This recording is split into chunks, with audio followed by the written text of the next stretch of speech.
ఏరా నువ్వు ఒక్కడవే వచ్చావేమిటి? సీతేది? నానమ్మ సీత రాలేదు, నేను ఒక్కడనే వచ్చా. ఆ విషయం నువ్వు ప్రత్యేకంగా చెప్పాల్సిన అవసరం ఏముంది? కనిపిస్తూనే ఉందిగా. ఏంటే ఎందుకలా గదమాయించి అడుగుతావు? చెప్తాడు కదా. ఏదిరా నీ పెళ్ళామని అడగడం కూడా గదమాయించడమేనా? మీరు వెళ్ళండి నాన్నమ్మ, నేను దగ్గరుండి సీత చేత కచేరీ చేయించి తీసుకొస్తానని నన్ను పంపించాడు.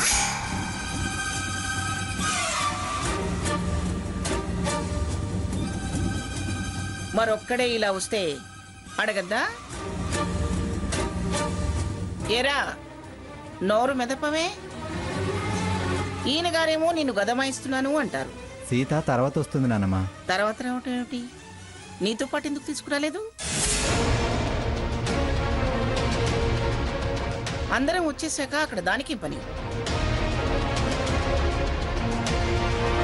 మళ్ళీ ఏ సంకీర్తన వాళ్ళో, స్వరార్చన వాళ్ళో, భజన బృందం వాళ్ళు వచ్చి ఆగిపోమన్నారా? నువ్వు రామకీర్తనలు పాడుకో సీత అని దాన్ని అక్కడ వదిలేసి వచ్చావా? నానమ్మ అసలు ఏం జరిగిందంటే సీత కచేరీ చేసింది. చివర్లో నాతో పాటు కచేరీ చేసిన వాళ్ళు ఆవిడికి విపరీతంగా దగ్గొచ్చింది. పాపం పెద్దావిడ, పైగా నాకు గురువు, తల్లితో సమానం. ఆవిడే నాకు ఆదర్శం. సీత గారు, ఆవిడ గారి కండిషన్ చాలా క్రిటికల్ గా ఉంది. అర్జెంట్ గా హాస్పిటల్ తీసుకెళ్ళాలి. సీత పద ఇద్దరం వెళ్దాం. వెనక సీట్ లో వారు పడుకున్నారు. ప్లేస్ కూడా అడ్జస్ట్ అవ్వదు.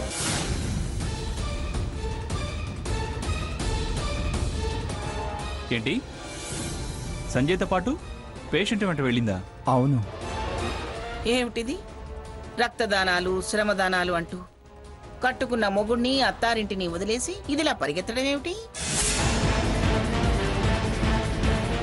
అదేమన్నా మదర్ తెరిసా అనుకుంటుందా, మంగమ్మ గారి మనవరాలనుకుంటుందా?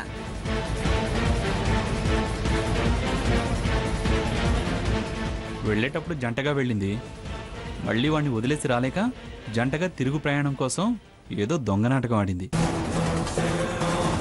ఆయన గారి పెళ్ళం ఆయన గారి ఇష్టం.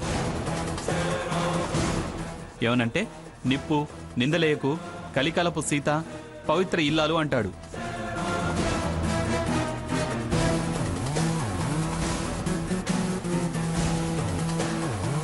అయినా ఎవరితో వదిలేసి వస్తే నీకేంటి? ఎవరి సేవలో తరిస్తే మనకేంటి? పెడర్థాలు తీకు సాకేత్. అర్థం చేసుకున్న భర్తవి, పూర్తి స్వతంత్రం ఇచ్చావు, మధ్యలో పెడర్థాలు తీయాల్సిన అవసరం నాకేంటి? అయినా నా మాటలో పెడర్థం నీకెందుకు వినిపిస్తోంది? సరే సరే, ఏ హాస్పిటల్కి వెళ్ళిందో తెలుసా పోనీ? తెలియదు నానమ్మ. సంజయ్ ప్రైవేట్ హాస్పిటల్కి వెళ్ళి ఉంటుంది.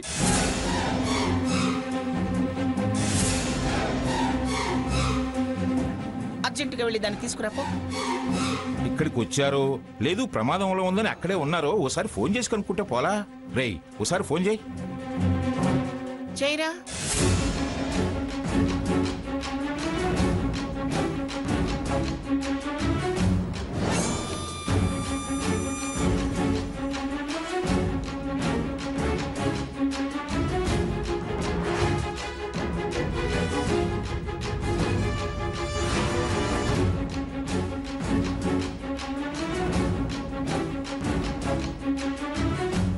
రింగ్ అవుతుంది కానీ లిఫ్ట్ చేయడం లేదు నానమ్మ.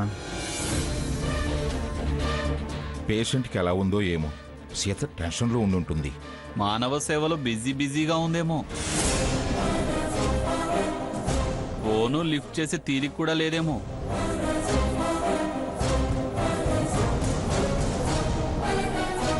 వ్యంగ్యపు మాటలు మాట్లాడకు బావా.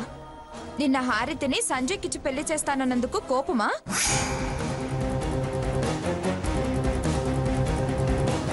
దీన్ని అవకాశంగా తీసుకొని రఘురాం బావ మనసులో అక్క చెడ్డదని నాటు వేయాలని చూస్తున్నావా? నువ్వు చెడింది కాక అవతల వాళ్ళని చెడ్డవాళ్ళని చేసే ప్రయత్నం మానుకుంటే మంచిది. స్వర్ణ, వాడిప్పుడేమన్నాడని వాడు నువ్వంటున్నావు?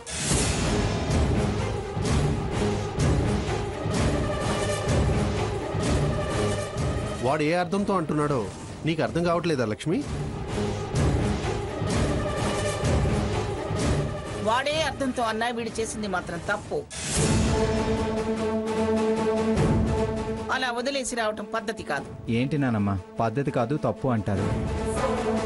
సీత గుణం తెలుసు కాబట్టి, అక్కడి పరిస్థితి కళ్ళారా చూశాను కాబట్టి సీతను పంపాల్సి వచ్చింది. రఘురాం, నా బాధంతా మీ ఇద్దరి మధ్య దూరం పెరిగిపోతుందేమోననిరా. సీత మనసు చదివిన వాణ్ణి, మమత పంచిన వాణ్ణి. దగ్గరుండి సాగనంపు వచ్చినోడికి ఇంకా చెప్పడం ఎందుకు?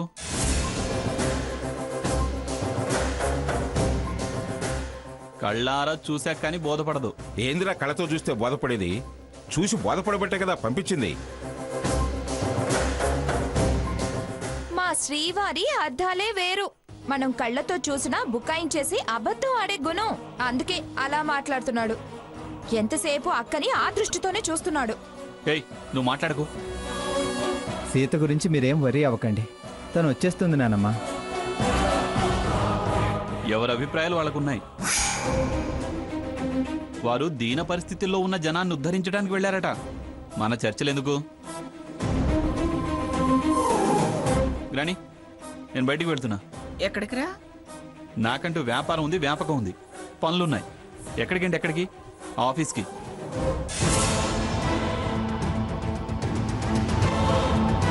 అక్కకి ఫోన్ చేసి అసలు విషయం తెలుసుకోవటం మంచిది.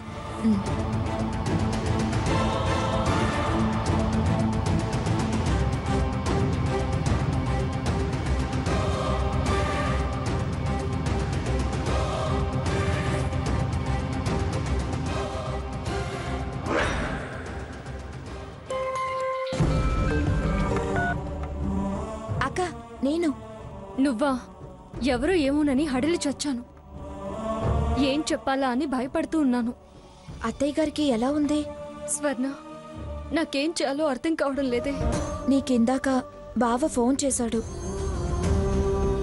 రింగ్ అవుతుంది కానీ ఆన్సర్ చేయట్లేదు అని చెప్పాడు. అలాగా? ఎంతసేపు అయింది ఫోన్ చేసి? ఇందాకే. ఇందాక రూమ్లో నేను అత్తయ్య దగ్గరున్నాను. అసలు ఏమైంది అత్తయ్య గారికి?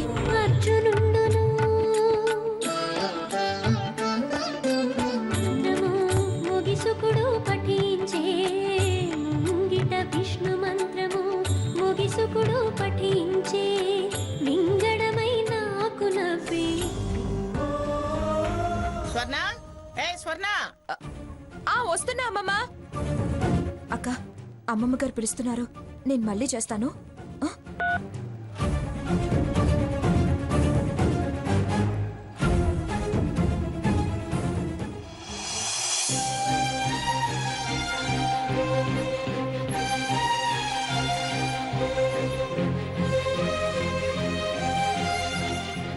ఎందుకు? సీత మంచితనాన్ని నానమ్మ కూడా అర్థం చేసుకోవడం లేదు. సాకేత్ మళ్ళీ సీత మీద నిందలేయాలనే చూస్తున్నాడు.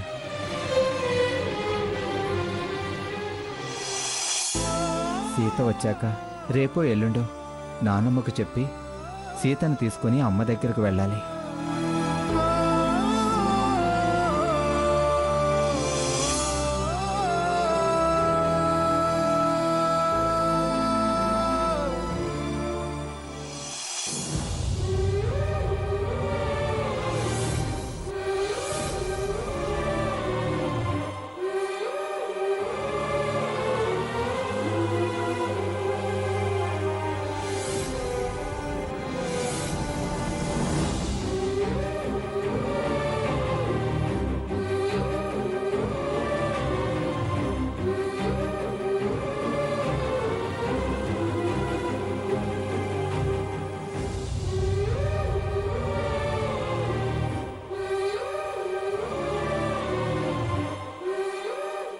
కాసేపు అయ్యాక ఇంజెక్షన్ ఇవ్వు.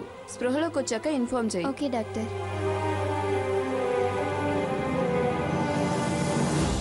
నా కోసం వాడికి ధైర్యాన్నివ్వమ్మా. మీ కళ్ళు ఎట్టి పరిస్థితుల్లోనూ చెమ్మగిల్లద్దు. మీరిద్దరూ కలిస్తే ఓటమి మీ దరిదాపులకు రాలేదనే నమ్మకం నాకుంది.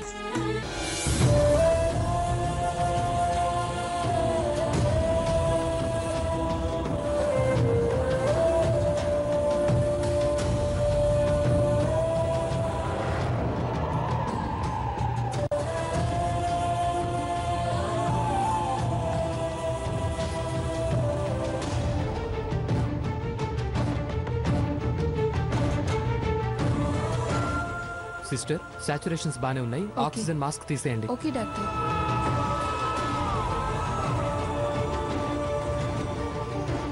సంజయ్ గారు, అత్తయ్య గారు ఎలా ఉన్నారు? ప్రస్తుతానికి పర్వాలేదు, కానీ రఘురాం గారికి ఈ విషయం చెప్పడం బెటర్ అనిపిస్తోంది. నేను అత్తయ్య గారికి మాట ఇచ్చానండి. నేను వెళ్ళి అత్తయ్య గారిని చూడొచ్చా? కన్నీళ్లు తుడుచుకుని వెళ్ళండి. తనేమడిగినా తెచ్చివ్వండి. తనేం కోరుకోదు. నేను అన్నది ఆహారం విషయంలో. ఏది అంత ఇష్టంగా తినడం లేదు. జబ్బు తనని తినేస్తోంది, ఏం సహించదు, అంతే.